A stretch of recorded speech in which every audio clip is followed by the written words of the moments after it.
I'm that player, Big D-Mo, D-Mo, all kind of that shit. The long drive hustler. And Screw, I've been knowing Screw since maybe 92, late 91, 92. And when we met, we just clicked up real hard about music and everything. And like, we were like damn near best friends from that moment on. As soon as I met him, because I met him through my sister, and I didn't want to meet him, you know what I'm saying? She telling me this dude got all this stuff, this equipment that you used to have. And I'm like, fuck that nigga, I don't care. He gonna be on this dick because he got 1200s and this and that.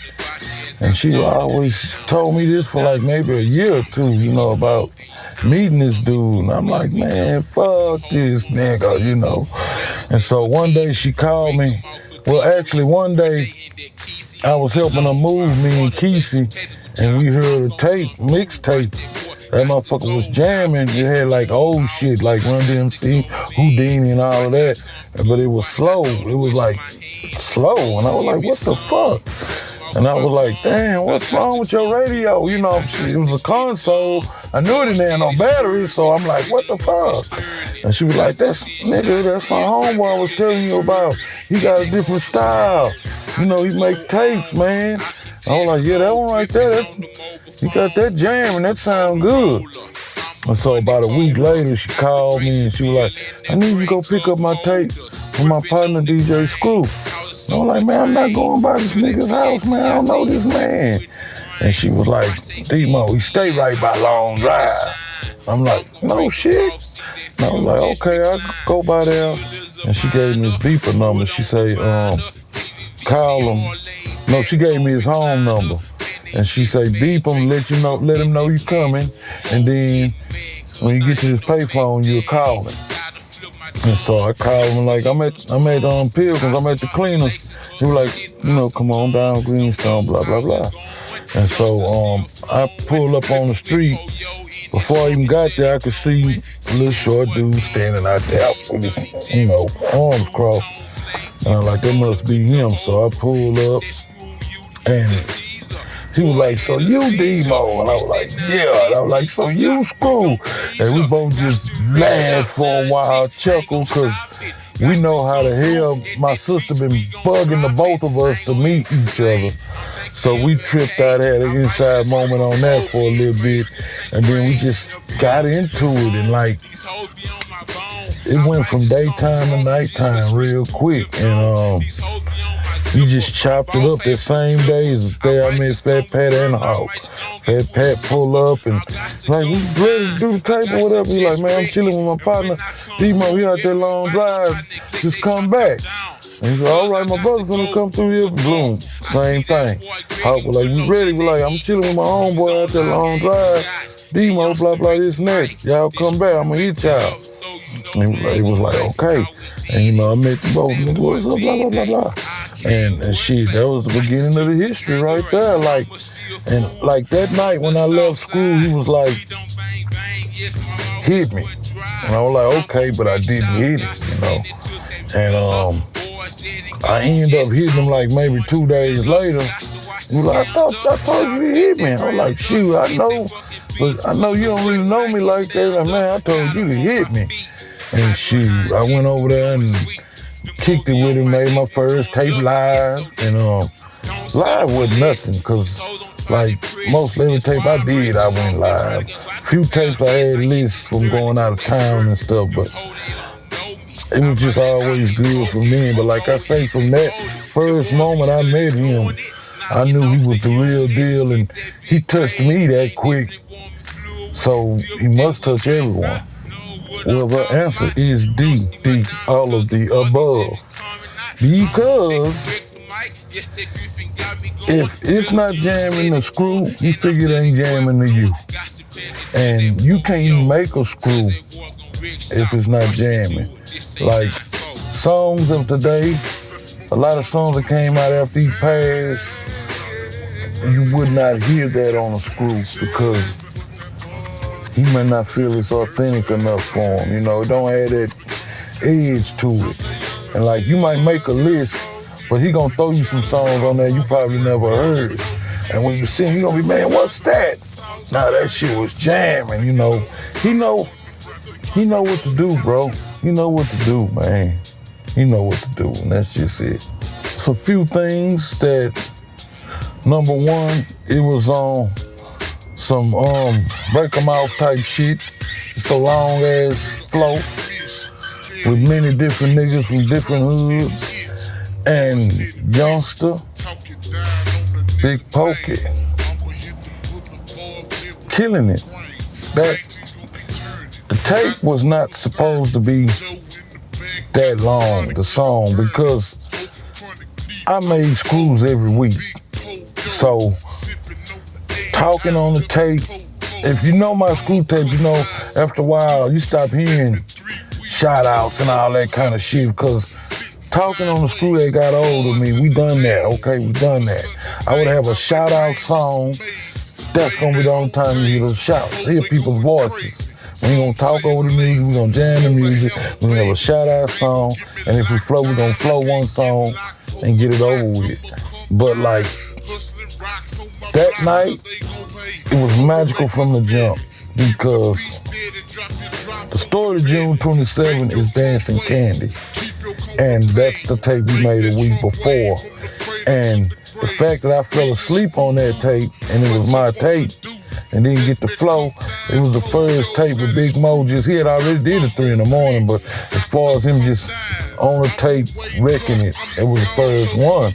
And so I was pissed, because it's my tape, and I ain't on it. So like, we doing the tape next week, man. My B-Day, June 27th. Gotta do another tape with these same niggas, man. And school like, all right, June 27th, that's gonna be the name of it. And when we did Dancing Candy, I was supposed to take Youngster with me, because he was a dude I met on the Southwest, and he had hella flow, and he was ready. But I was trying to make him pay his dues, so I stuck him out on that tape. I'm like, he ain't gonna just get in there already, you know, I'm gotta make him wait. And so when he heard the Dancing Candy, he was mad too. And he was like, man, D-Mo, you left me when you told me you was coming to get me. I was like, man, I know that, but shoot, you gonna go, we going another week later. We going a week later, so don't trip, I'ma take you. And so I got Youngster and, you know, Pokey, and, you know, every time we made a stop, somebody would be like, they look at the cast of people, they be like, what y'all look like y'all finna hit that screw, y'all finna do something, man. I'm coming, I wanna go, I can go. I'm like, shoot, call Screw, and Screw say, yeah, I'm going. And so, it was just building up that night, man, and like, the day we started the tape, finally started the tape, before we even started the tape, Youngster and Pokey was taking turns flowing, because I was telling Screw, this is my little partner, Youngster, I was telling you about, he ready, you know. And so Youngster started flowing, and it was like, everyone was blown away. And him and Pokey just started rapping. Wasn't no battling, but you better believe me, it was some, you know, you ain't finna outdo me type shit. And that set the night.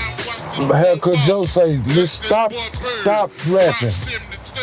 It's time to start the tape.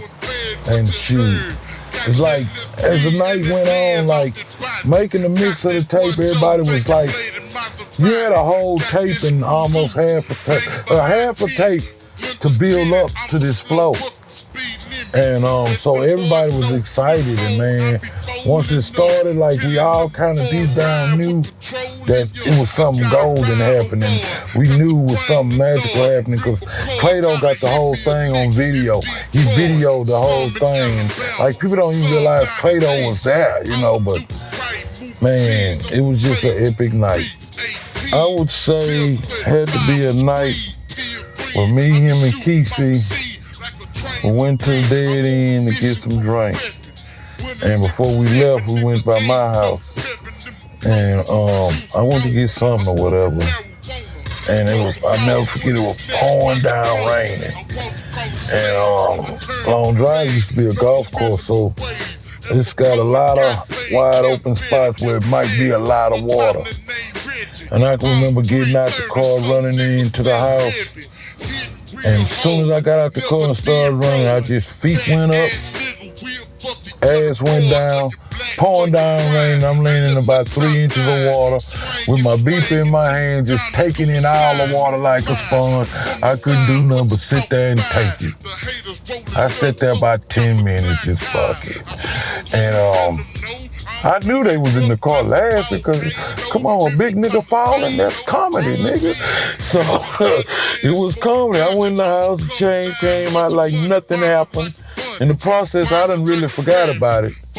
I get in the car, crank up the car, him and Keisha in that bitch quiet, and I could hear kickling. They just bust out like, man, it was funny. Oh, man, I wish we had a video camera. That was just a funny ass moment, man. Every time anyone else think about it, we didn't do nothing but laugh. You can keep it right now and bring it up. He gonna bust our laugh because it was just raw and funny. But that's one main memory I always remember, just laughing and being places with him too, like we might go to Soundwaves or Sam's to pick up screw tapes or whatever, and blank tapes. And then like somebody might see us getting all these damn cases of Max Cell tapes, and they, people ain't stupid, they started figuring. One of y'all DJ Screw? No, not me. Him, bro. Bro wasn't the word then, but. And then they just flip out, screw it to them. Chill out, man. I'm normal, man. What's good, man? Blah, blah, blah. I'm gonna give you my beeper number. You come get you a tape, blah, blah, this and that. It just used to make people day back then. I'm talking about pre-3 in the morning. I mean, the impact was done. By the time 3 in the morning, it just was, was embedded. And then, like, as years went on, just everything got more and more embedded. It was screw or nothing. In Houston, we didn't hear your shit if it wasn't on the screw. I don't care who you was. We didn't hear it. This is that player Big Demo, and I'll be in conversation with Donnie Houston live at the Texas Theater in Dallas, Monday, June 27th at Screwton Already Warming, powered by Dynamug. In the bus, plays on 19s, Pope coming through.